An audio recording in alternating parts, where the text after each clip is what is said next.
nire sortetxea hau da. Deitzena Bidaburia, baserri bada, konpontzen, edo pixkat oso serioa zen, oso bortitzanetako, eta faiatu nun. Eta horrek baldintzatu zuen gero nire ikasketa osoa.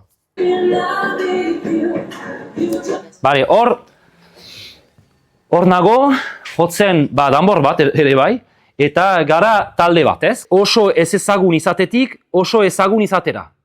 Hemen, ez mundu mailan, hemen, eskualerrian. Bueltatu garenean horretatik, egin dugu txotx irekiera. Gaur egiten da txotx irekiera Astigarragan, egin dugu hori. Osea... Bai, egia da, galdera hona da hori. Agazoin duzu. Eta egia da, zaila dela erantzutea, ze...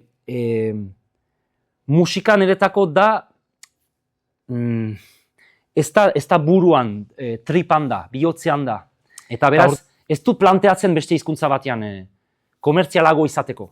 Edo, ez dakit, dauzkat aurreitzapenak Italian, edo Belgikan, edo Alemanian.